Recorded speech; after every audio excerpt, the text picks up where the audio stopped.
Welcome to Rise Up in Business, the law podcast for small business owners.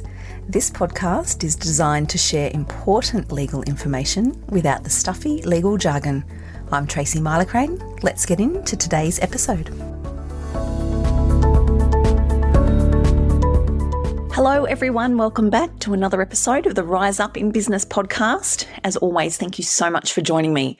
I know we're spoiled for choice these days with podcasts, and I'm very grateful that you choose to spend your time with me. I'm going to share some tips with you in today's episode around questions to ask when you're looking to engage a business lawyer. The reason I want to share these tips in today's episode is because lately, new clients have said to me, Tracy, I've held off reaching out because I don't know what I don't know and I didn't know how to start.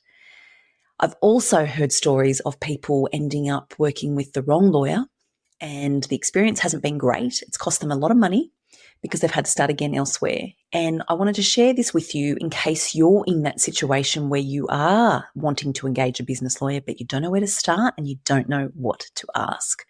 This is not something we want to get wrong. We don't want this to be unpleasant. It shouldn't be unpleasant. Your relationship with your business lawyer should be really positive, really empowering, and you should feel confident. You should feel confident picking up the phone at any time to your business lawyer to ask a question that you need answered, and you shouldn't feel nervous or hesitant or worried or any of those things. So let's dive in, and I'm going to share with you my suggestions on what to ask when you're looking to engage a business lawyer. First and foremost is find a business lawyer who knows your industry. If you're a creative, find a lawyer for creatives. It's no good having the best mergers and acquisitions lawyer doing your interior design agreement. It's no good. They don't know the ins and outs of your industry. They don't have experience with businesses like yours, so they don't have value to add. If you want to go and engage somebody to do a takeover or a hostile takeover or something like that, they're going to be great. That's not what you're after. That's not going to help you. Find somebody with experience in your industry, with experience doing what it is that you want them to do. That's the big one, to ask the question, do you have other businesses like mine? Do you act for other businesses like mine? How many graphic design clients do you have? Or how many interior design businesses do you have? How often do you draft these types of contracts? Ask those questions because that's where you get real gold when you're engaging a lawyer, if they've got expertise doing what it is that you need them to do. So that's the first thing. The second thing, ask them how they work. This is a big one. My view is if you are a small business owner, you want a business lawyer who you can collaborate with, who you feel supported by, who you can ask questions of and get the answers you need. If, for example, you're going to engage a business lawyer to draft your contracts or your agreements for your business, think about what it is that you really want out of this process. And my guess is that you want to feel really happy, confident, and satisfied at the end of the engagement. So once that lawyer sends you your documents, you want to feel confident and proud of the documents that you've created together. So ask them how they work. Do I get an opportunity to review the drafts before you finalize them? Do I get an opportunity to ask you questions? Do I get an opportunity to share with you when I don't understand what a clause means, or if something feels really icky in the documents and I don't like it? Do I get that opportunity to engage with you, to ask? Now, I know from my experience in the industry that some lawyers don't give you those opportunities. They say, no, this is what you get. You're engaging me for my expertise. I will give the documents to you and you implement them. Good luck. Others, myself included, will give you all the time you need to review those drafts, to ask those questions, to dive into the detail, to go back and forth, to ask for revisions when things don't feel right. There's two camps here. So work out what it is that you want and then ask the question to make sure they're able to give it to you. I know I'm not the lawyer for everybody. I am totally okay with that. I know some clients don't want to spend time on Zoom with their lawyer going through their drafts. They don't want to, and that's okay. I'm not the lawyer for you. I like to make sure every single client that I work with has an opportunity to ask me all the questions that they have about their documents. But before we even get to that, I like an opportunity to be able to explain the documents to my clients so they know this is why she's drafted this. This is why Tracy puts that. This is why Tracy recommends this clause. So we can talk about what approach I've taken with the drafting. We can talk about why I've included what I've included, and we can talk about how to use the documents. So my approach is very holistic. Not all lawyers are like that because not everybody wants that. So work out what you want and then ask the question, how do you work? What's your process? The next thing I suggest you ask is find out how they charge. Find out how your new business lawyer charges. So do they charge you on the basis of value-based pricing or fixed fee pricing? So you want to get X, Y, and Z done. This is what it'll cost. And this is what's included. Fantastic. All packaged up with a bow. Lovely. You know exactly what you're getting and you know exactly what you're paying. Or do they charge on a time spent basis? So you will pay for what you use, kind of like pay as you go. So if you need more time, you pay more. If you need less time, you pay less. So it's a time costing model. Traditionally, we all sort of have experiences of lawyers where we get those bills where they've got 6-minute increments charged for perusing your email, considering your response, telephone attendance. That's the traditional time cost model where most traditional law firms will charge in that way so that you're paying for what you're using. So the more times you ring, the more you pay. The more work your lawyer has to do, the more you pay. So they charge on that time cost model. Personally, I don't. That's one of the many reasons why I left traditional practice, because I find the time costing model to be really ineffective in providing value to clients. So I charged on a value-based fixed fee model. So my model is, great, let's have a call. This is what you need. We've talked it through. Okay, this is what you need. This is what you'll pay. That's it. The reason I do that is because, one, in my experience, that's what my clients want. They want to know what they're getting and what they're paying, line in the sand. Second, I've been doing this long enough to be able to back myself. So I know what it's going to take. I know what it is that I'm going to charge you to do this work. It doesn't feel aligned for me to have to say to a client, oh gosh, well, I don't know what sort of client you're going to be, so I don't know how much work it's going to take to deal with you, so I don't know how much I'll charge you. I'll charge you according to how much time I have to spend on your matter. For me, in my business, that's not aligned, so I don't do it. But it is aligned for some lawyers, and that's okay. Find the one that works for you though. But being really clear at the beginning by asking the question, how do you charge, is really important, because in my view, there's no excuses to ever receive an invoice that you weren't expecting. None. Service providers shouldn't be doing it, and you shouldn't be caught out, because you should always be asking the question, what am I going to be paying for?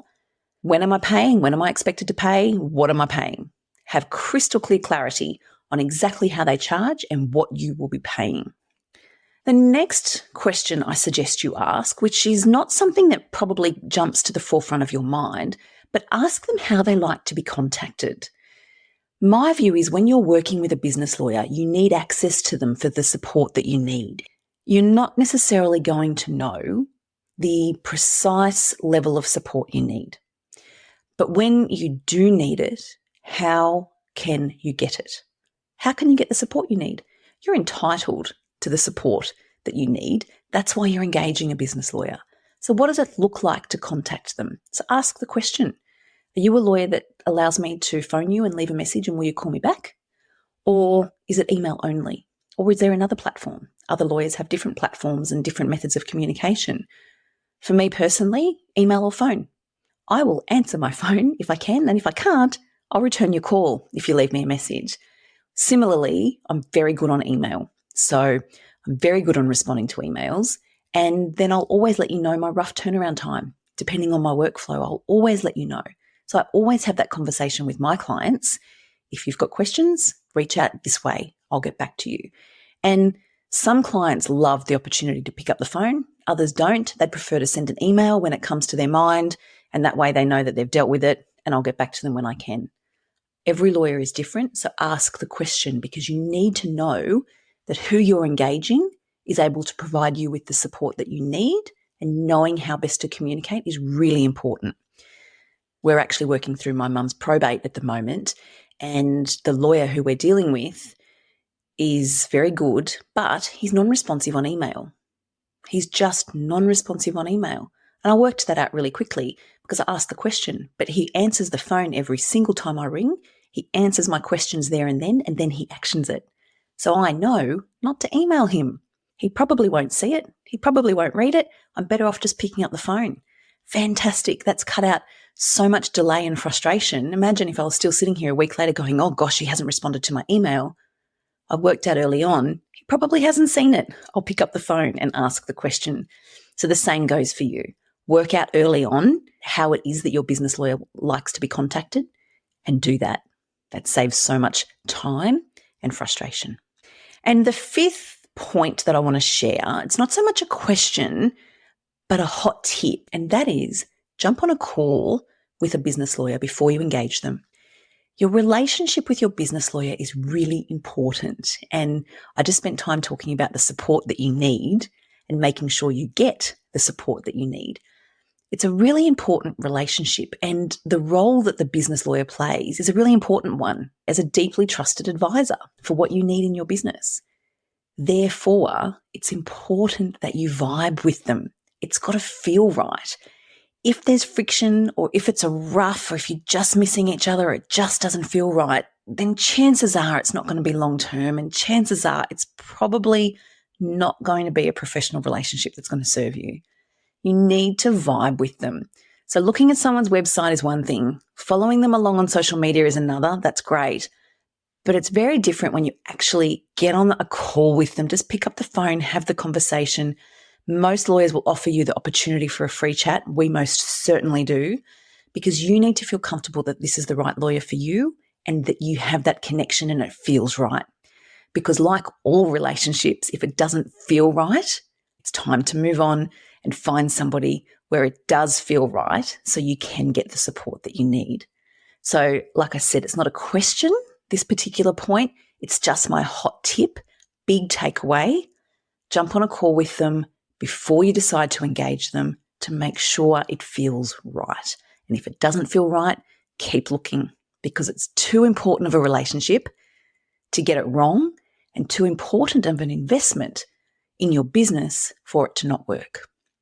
Remember, when you are thinking about engaging a business lawyer, you need to feel heard. You need to feel heard and you need to feel supported. You deserve that. You're entitled to that. So if it's not feeling right, if you're feeling uncomfortable, if you're not feeling supported, chances are it's not the right fit for you. And my advice is to part ways, move on, and find a relationship where you do feel heard and you are supported. So they're my tips for what to ask and what to think about when you are looking to engage a business lawyer. Let's recap. First of all, find someone who knows your industry, who knows your business, and who can add real value to you. Ask them how they work, because you need to know what involvement you're going to have and how they collaborate with you. Find out how they charge. No one wants surprise invoices.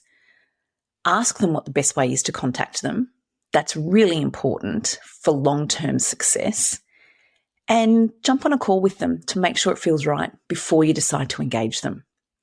I hope you have found this to be really valuable. I've loved sharing this with you. As I say, it comes up a lot. New clients share stories of resistance with me and they share previous poor experiences that they've had.